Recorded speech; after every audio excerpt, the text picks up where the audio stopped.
오늘의 주요 뉴스입니다. 생후 6개월에서 만 9세 미만 어린이 가운데 2회 접종 대상자의 독감 무료 접종이 내일부터 시행됩니다. 1회 접종 대상 어린이와 임신부 접종은 다음 달 5일부터 시작되며 12일부터는 고령 어르신들의 접종이 연령대별로 차례로 진행됩니다. 조 바이든 미국 대통령이 팬데믹이 끝났다고 언급했지만 백악관은 공중보건 비상사태를 해제할 계획이 없다며 뒷수습에 나섰습니다. 바이든 대통령의 무리한 팬데믹 종료 발언은 오는 11월 중간 선거를 앞두고 코로나19 대응 성과를 강조하기 위해 나온 것으로 분석됩니다. 지진 발생이 빈번한 불의 고리에 속한 멕시코에서 규모 7.6의 강진이 발생했습니다. 특히 이번 지진은 5년 전 지진 참사를 돌이키며 훈련을 한 지 1시간도 안 돼 발생해 주민들이 더욱 놀랐습니다. 암세포만 정밀 타격해 꿈의 암 치료기로 불리는 중입자 치료센터가 연세의료원에서 국내 처음으로 문을 엽니다. 중입자 치료기는 일본과 독일 등 전 세계 6개국에 15대밖에 없는데 치료 효율은 높으면서 부작용이 적은 장점이 있습니다. 1회 충전으로 40분 동안 하늘을 날 수 있는 일본산 오토바이가 내년 미국 시장에 진출할 계획입니다.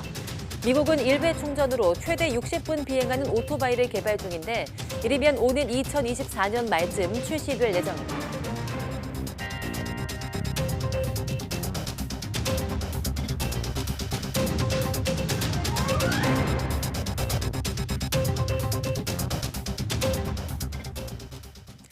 네, 여러분 안녕하십니까? 9월 20일 사이언스 투데이 시작합니다. 방역 당국이 올해 독감 유행주의보를 발령한 가운데 인플루엔자 무료 예방접종이 내일부터 순차적으로 시행됩니다. 내일부터는 생후 6개월에서 만 9세 미만의 2회 접종 대상 어린이가 다음 달 5일부터는 1회 접종 대상인 생후 6개월에서 만 13세 어린이와 임신부가 무료 접종을 시작합니다. 2회 접종 대상은 생후 6개월에서 만 9세 미만 어린이 가운데 독감 예방접종을 처음 받거나 올해 6월 30일까지 독감 백신을 총 1회만 접종한 경우가 해당합니다. 다음 달 12일부터는 어르신 대상 접종이 순차적으로 시작되는데 만 75세 이상은 다음 달 12일부터, 만 70세에서 74세는 17일, 만 65세에서 69세는 20일부터 접종이 가능합니다. 어린이와 임신부의 경우 내년 4월 30일까지 무료 접종이 가능하지만 어르신 무료 접종은 올해 말까지입니다. 접종은 주소지와 관계없이 전국의 지정 위탁의료기관이나 보건소에서 받을 수 있고 접종 대상 확인을 위해 신분증이 필요합니다. 국가 예방접종 대상이 아니어도 일선 의료기관에서 유료로 예방접종이 가능합니다.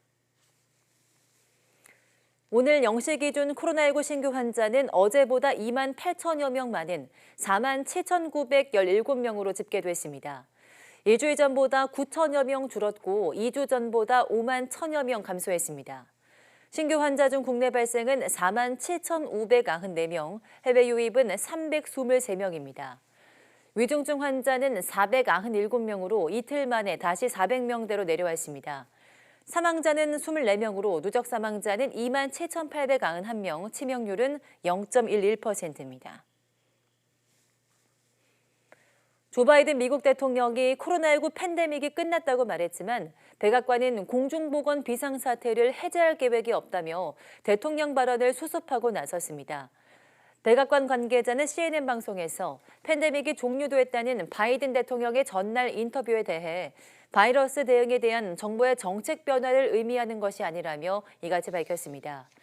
바이든 대통령의 팬데믹 종료 발언은 중간 선거를 앞두고 코로나19 대응 성과를 강조하려는 차원으로 분석되지만 CNN은 정부 관계자들이 대통령 발언에 놀랐다고 전했습니다. 앞서 미국은 코로나 대유행에 대한 대응 차원에서 2020년 1월 공중보건 비상사태를 선포한 뒤 90일 단위로 연장하고 있으며 현재 비상사태는 10월 13일까지입니다. 꿈의 암 치료기로 불리는 중입자 치료센터가 서울 연세의료원에서 국내 처음으로 문을 엽니다. 지난해 완공된 건물에 최근 장비 설치를 마쳤는데요. 곧 미세 조정과 시험 가동을 거쳐 내년 봄 치료를 시작합니다. 기정훈 기자입니다. 연세의료원에 들어선 중입자 치료기입니다. 어마어마한 크기나 모양 모두 물리학에서 보는 방사선 가속기와 비슷하지만 전자나 수소 이온이 아닌 훨씬 무거운 탄소 이온을 쓰는 점이 다릅니다.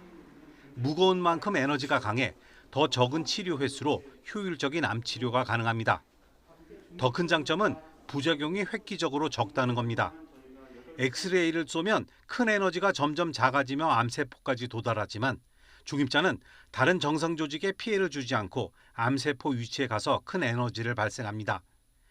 풍선 10개 가운데 7번째가 암세포라면 엑스레이 치료는 앞 6개를 터뜨려야만 암세포를 잡을 수 있는 반면 중입자 치료는 다른 풍선 피해 없이 암세포 풍선만 딱 골라 터뜨릴 수 있는 겁니다. 중입자 치료기는 일본과 독일 등 세계 6개 나라에 15대뿐. 지난해 건물을 완공하고 최근 장비 설치를 마친 세계 16번째 중입자 치료센터는 6개월 정도 미세 조정과 시험 가동을 거친 뒤 내년 봄 실제 치료에 들어갑니다. 혈액암처럼 암세포가 움직이지 않고 고정된 암이라면 모두 치료 대상이지만 특히 예후가 좋은 전립선암 환자부터 치료를 시작할 예정입니다. 전립선암의 경우에 있어서 엑스레이나 양성자손으로 25번, 30번 치료한다 이런 것을 지금 현재로서는 일본에서 12번으로 치료하고 있거든요. 그러니까 치료 기간이 짧아지기 때문에 일상생활을 빨리 복귀하실 수가 있습니다. 연세의료는 중입자 치료기의 도입으로 5년 생존율이 30% 이하인 3대 난치암, 즉 췌장암과 폐암, 간암에서 생존율을 2배 이상 끌어올릴 것이라고 기대했습니다. YTN 기정훈입니다. 네, 태풍 남마돌로 풍랑주의보가 내려졌던 제주 앞바다에서 낚시객 1명이 파도에 휩쓸려 숨지는 사고가 발생했습니다. 해안가는 태풍 발생 시 안전사고 위험이 큰 만큼 주의사항을 사전에 숙지하고 따르는 자세가 필요합니다. 황보혜경 기자가 보도합니다. 캄캄한 어둠이 깔린 바다. 세찬 파도가 연신 내려치는 갯바위 주변을 해경과 구조대원들이 둘러싸고 있습니다. 헬기 조명 불빛에 의지해 물에 빠진 사람을 찾고 있는 겁니다. 익수자를 발견한 소방대원이 몸을 결박한 뒤 신호를 보내자 헬기가 황급히 위로 끌어올립니다. 제주시 용담 해안도로 갯바위에서 낚시객이 파도에 휩쓸렸다는 신고가 접수된 건 저녁 7시 50분쯤. 60대 남성이 구조돼 병원으로 옮겨졌지만 끝내 숨졌습니다. 도저히 접근이 안 되는 거예요. 파도가 너무 세가지고. 구조를 해서 올라가자마자 이제 심폐소생술 CPR을 하면서 병원까지 갔고요. 의사에 의해서 사망 판정까지 그렇게 나온 거예요. 당시 낚시객이 휩쓸린 제주 북부 앞바다는 제14호 태풍 난마돌 영향으로 풍랑주의보가 내렸던 상황. 최대 10m에 달하는 높은 파도 탓에 구조 과정에서 해경 3명이 다치기도 했습니다. 파도가 좀 크게 쳐가지고 해양경찰분들이 다 파도에 맞고 다 갯바위 쪽으로 밀려 들어가가지고 좀 이렇게 쓰러지셨거든요, 3분이. 중대본은 이번 사고를 태풍 피해가 아닌 안전사고로 보고 태풍 피해 집계에선 제외하기로 했습니다. 해안가 갯바위나 방파제는 안전사고 위험이 크지만 신속한 구조가 어려운 탓에 위험지역으로 분류됩니다. 특히 태풍이 오면 갑작스럽게 너울성 파도가 닥치거나 폭풍해일 가능성이 큰 만큼 해안가 출입이나 해안도로 차량 통행을 자제해야 합니다. 갯바위나 방파제에선 파도에 휩쓸리거나 미끄러지는 등 인명사고 발생 가능성이 큽니다. 악화된 기상 상황으로 구조도 쉽지 않아서 태풍 시 해안가 등 위험지역 활동은 자제하는 게 좋습니다. 또 태풍 진로가 달라질 수 있는 만큼 시시각각 기상 예보를 확인하고 안전사고 위험성을 가볍게 여기지 않는 자세가 요구됩니다. YTN 황보혜경입니다. 태풍 남마돌이 예상보다 일찍 일본 규슈에 상륙하면서 기세가 꺾여 우리나라는 최악의 상황을 피할 수 있었습니다. 하지만 흰남노와 남마돌에 이어서 가을 태풍이 하나 정도는 더 북상할 수 있다는 전망이 나와 안심할 상황은 아닙니다. 김진도 기자입니다. 일본 규슈에 상륙하기 전 태풍 남마돌의 모습입니다. 태풍의 눈이 뚜렷하게 보일 정도인 매우 강한 태풍의 위력을 유지하고 있습니다. 태풍이 규슈에 상륙한 것은 그젯밤 7시. 애초 예상보다 8시간 빨랐고 상륙 위치도 북부가 아닌 남부였습니다.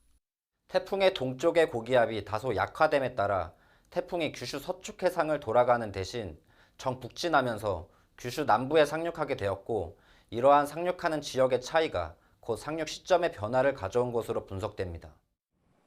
육지에 상륙한 태풍은 세력이 크게 약화했고 우리나라에 미치는 영향도 예상보다는 줄어들었습니다. 바람은 울릉도에서 초속 34.1m, 부산 오륙도에서 초속 33.9m가 기록됐습니다. 반면 비는 울산이 113mm, 설악산 110mm, 부산 87mm로 예상보다는 적었습니다. 흰남노에 이어 남마돌까지 두 개의 가을 태풍이 우리나라에 영향을 주면서 또 다른 태풍 북상에 대한 우려가 커지고 있습니다. 특히 태풍이 발생하는 서태평양 지역에 나타난 고수온 현상으로 태풍이 계속 발생하는 상황도 불안합니다. 기류에서 만들어지는 태풍이 아니고 해수 온도가 높아서 만들어지는 태풍들이기 때문에 지금 현재 해수 온도가 많이 높습니다. 그래서 이번 태풍이 지나가더라도 또 다른 태풍이 발생해서 또 영향을 줄 가능성은 있다. 태풍 전문가들은 태풍 남마돌 이후 찬 공기가 한반도를 뒤덮을 것으로 보여 당분간은 태풍이 북상할 가능성은 희박하다고 밝혔습니다. 하지만 이달 말부터 10월 상순까지 한 개 정도의 태풍이 우리나라 부근까지 올라올 수도 있을 것으로 전망했습니다. YTN 김유두입니다. 제14호 태풍 남마돌이 지나가면서 기온이 크게 떨어져 늦더위가 물러날 것으로 보입니다. 기상청은 북서쪽에서 찬 공기가 남하하며 전국 하늘이 맑게 개겠고 태풍으로 인한 늦더위도 사라지겠다고 밝혔습니다. 오늘 서울 아침 기온은 16도, 낮 기온은 24도로 어제보다 6도에서 8도나 낮습니다. 특히 내일 아침에는 강원 산간 기온이 영상 5도 안팎까지 내려가며 올가을 첫 서리가 내릴 것으로 보입니다. 네, 5년 전 오늘 지진으로 138명이 숨진 멕시코에서 또 규모 7.6의 강진이 발생해 피해가 속출했습니다. 특히 이번 지진은 지진 대피 훈련 1시간도 안 돼 진짜 지진이 발생해 주민들이 더욱 놀랐습니다. 보도에 이상순 기자입니다. 지진 경보음이 울리는 가운데 전선이 흔들리고 놀란 새들이 하늘을 날고 있습니다. 거리에는 흔들림에 놀라 건물에서 뛰쳐나온 사람들이 삼삼오오 모여 있습니다. No, lo sentimos. Estábamos en la oficina y lo sentimos el movimiento y ya cuando íbamos saliendo empezamos a escuchar la alarma y ya bajamos debidamente. 현지 시간 19일 오후 1시 5분쯤 멕시코 서부 미초아칸주 프라시타 데모렐로스 인근에서 규모 7.6의 강진이 발생했습니다. 강진에 따른 흔들림은 인접한 콜리마주뿐만 아니라 수도 멕시코시티, 베라크루즈 등 중서부 전역에서 감지됐습니다. 진원에서 500km나 떨어진 과나후아토주 레온에서도 흔들림 신고가 들어왔습니다. No, pues ya que salimos justo en las escaleras ya fue cuando se empezó a sentir. Estamos en el 7º piso. Pues ya. 미국 지질조사국에 따르면 진앙은 북위 18.2영도, 서경 103.4영도이며 발생 깊이는 15km입니다. 공교롭게도 5년 전 오늘 멕시코는 규모 7.1 지진으로 멕시코시티 등에서 138명이 숨졌습니다. 멕시코는 이후 이 날짜에 지진 대피 훈련을 해왔는데 오늘은 훈련을 종료한 지 1시간도 안 돼 진짜 지진이 발생해 주민들이 더욱 놀랐습니다. Después de vivir un simulacro, que todo sea falso y vivir un temblor real justo minutos después, muy escalofriante. Mi familia no está aquí, entonces yo no soy de aquí, la primera vez que vengo y asustado. 피해 상황도 속속 들어오고 있습니다. 미초아칸주에서는 집 구조물이 무너지고 건물 균열이 발생한 것으로 파악됐습니다. 쓰나미 발생 경보도 발령됐습니다. 태평양 쓰나미 경보센터는 쓰나미는 진앙에서 300km 이내에 위치한 해안가에서 발생할 수 있다며 해안 지역 주민들은 주의하라고 당부했습니다. 주 멕시코 한국대사관 역시 교민 피해 여부를 확인하고 있습니다. YTN 이상순입니다.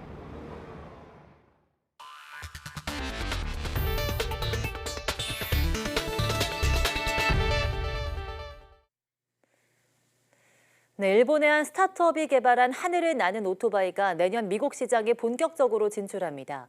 2025년에는 가격도 개인이 살 수 있을 만큼 합리적인 수준으로 낮아질 것으로 보이는데요. 하늘길을 차지하기 위한 세계 기업의 경쟁이 본격화하고 있습니다. 보도에 최소라 기자입니다. 사람을 태운 오토바이가 수직으로 날아오릅니다. 공중에서 방향을 틀기도 하고 안정적인 자세로 부드럽게 나아갑니다. 한 번 충전으로 40분 동안 날 수 있고 최고 속도는 시속 100km입니다. 일본 스타트업이 올해 미국 디트로이트 오토쇼에서 선보인 하늘을 나는 오토바이입니다. Adrenaline, right? Of course, you have a little apprehension, but I was just so amped. But I literally had goosebumps. I feel like a little kid. 이미 일본에서 판매됐고 내년엔 미국에서 77만 7천 달러, 우리 돈 10억 8천만 원 정도에 판매될 예정입니다. 2025년에는 가격을 획기적으로 낮춰 5만 달러, 우리 돈 6,900만 원 정도에 판매하겠다는 계획입니다. 미국에선 한 번 충전으로 최대 60분을 비행하고 최고 속도가 시속 300km에 달하는 플라잉 오토바이를 개발하고 있습니다. 계획대로라면 2024년 말에서 2025년 시장에 출시됩니다. 러시아의 기업은 플라잉 오토바이를 개발해 두바이 경찰에 판매했습니다. 하지만 지난 2020년 두바이 경찰이 현장 적용을 위한 시험 비행 중 공중에서 추락하는 사고가 나기도 했습니다. 개발 단계를 넘어 세계 곳곳에서 상용화의 신호탄이 울려진 플라잉 오토바이. 안전성과 가격, 교통 법규라는 관문을 모두 넘어 대중화에 성공할 수 있을지 주목됩니다. YTN 사이언스 최소라입니다. 전기차 보급이 늘어나면서 전기차 화재를 둘러싼 문제가 커지고 있습니다. 배터리에 불이 붙으면 쉽게 꺼지지 않고 2차 발화로 이어지는 사례가 많은 탓인데요.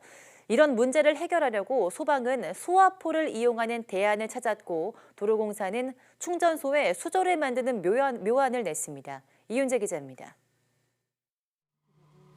전기차에서 시뻘건 화염이 치솟습니다. 소방관이 하얀색 소화포를 들고 천천히 차를 덮습니다. 불길이 조금씩 잦아들더니 금세 사라집니다. 소화포 위로 다시 물까지 뿌려 열을 식힙니다. 전기차에 불이 나면 물만 뿌려서 끄기에는 한계가 있어 소화포를 활용해 진화하는 실험을 했습니다. 72시간 정도까지 계속 물을 주수해줘야 돼서 물의 양이 상당히 방대합니다.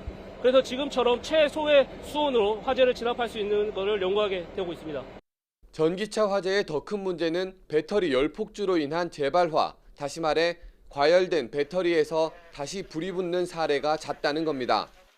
일주일 뒤에 그 폐차장에서 다시 재발화하는 경우도 있었기 때문에 수조에 담궈놨을 때 그 재발화 방지하는 효과가 크다고 할 수 있겠습니다. 이 때문에 차를 아예 수조에 담가서 불을 끄는 방법이 현장에서 종종 활용됩니다. 도로공사는 이에 착안해 고속도로 휴게소 전기차 충전소에 화재 진압 시설을 만들었습니다. 불이 나면 바닥에 설치된 튜브가 올라와 물을 가두는 방식입니다.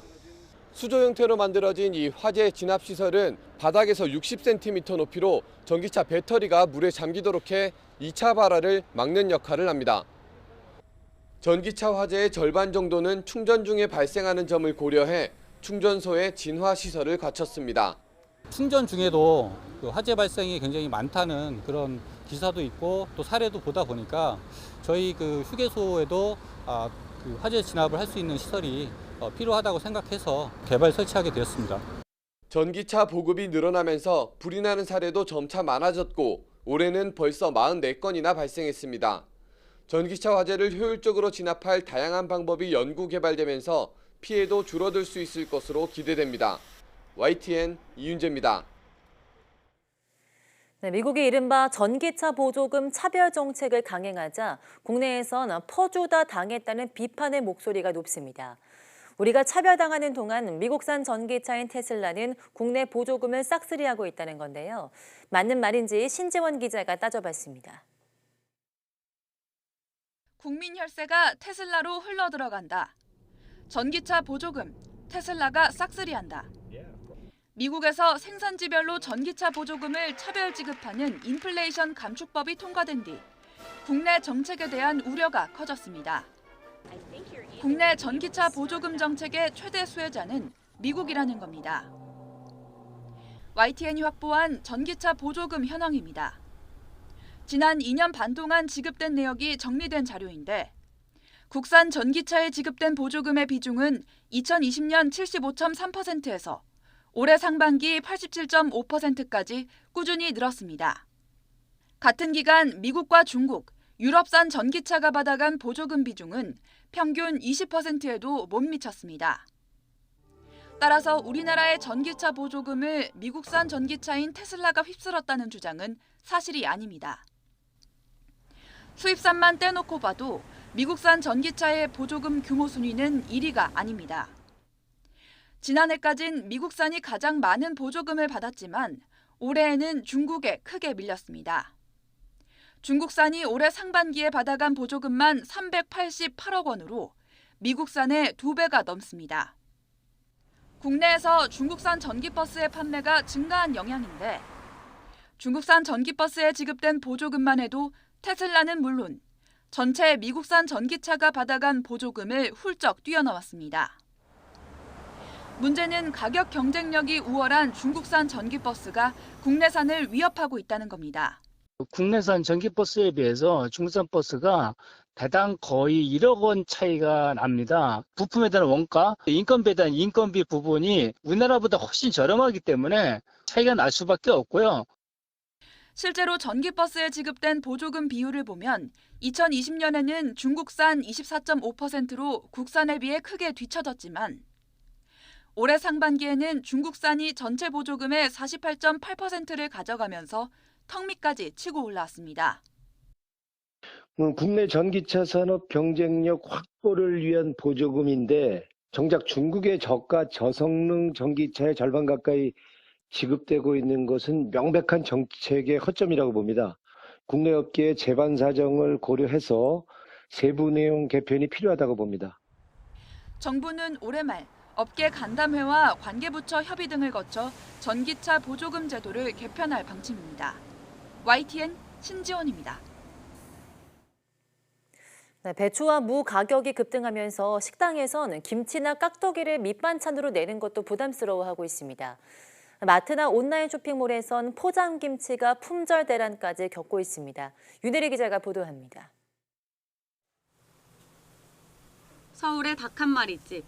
최근 배달 주문 때 손님이 김치를 추가하면 3,000원을 받기 시작했습니다. 배추 한 포기가 생닭 한 마리 값의 3배를 넘어서면서 부담이 커졌기 때문입니다. 예전에는 이제 무한 리필로 갖다 드셔도 사실 부담이 안 되는데 지금은 한 번 기본 나가고 손님들이 뭐 한 2-3번 이렇게 갖다 드시면 사실 부담은 되죠. 원체 가격들이 많이 올라서. 엄청나게 오른 배추와 무 가격에 집에서도 김치 담그는 게 쉽지 않습니다. 그래서 포장김치를 찾는 소비자가 늘고 있지만 역시 가격은 줄줄이 올랐습니다. 김치 재료값이 급등하자 CJ 제일제당은 포장김치 평균 가격을 11% 인상했고 대상도 다음 달부터 가격을 9.8% 인상할 예정입니다. 이마저도 구하기 쉽지 않습니다. 대형마트 3사의 이번 달 포장김치 수급량은 예년의 절반 수준입니다. 온라인에선 아예 자취를 감췄습니다. 연이은 태풍 등으로 배추 작황이 좋지 않아 공급 자체가 크게 줄었기 때문입니다. 10월 초 정도로 지금 예상은 하는데 빠르면 9월 말이고 아니면 10월 초 정도 지금 현재는 예상은 하고 있어요. 배추 한 포기 값은 9,000원으로 한 달 만에 41% 뛰었고 무는 3,000원을 넘어 20% 오른 상황. 정부는 가을 배추 재배 물량을 조기 출하하는 등 본격적인 김장철이 다가오는 다음 달 안에 김장 채소 수급 안정 대책을 마련하겠다는 계획인데 가격이 얼마나 잡힐 수 있을지 관심입니다. YTN 윤혜리입니다.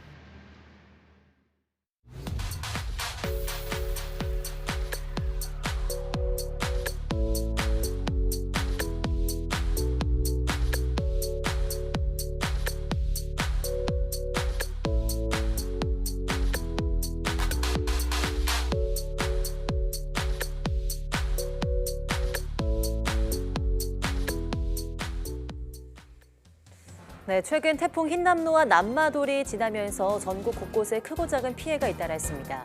특히 부산 지역은 강풍에 고층 빌딩 사이로 바람이 더 강해지는 빌딩풍까지 더해져 많은 주민들이 공포에 떨었는데요.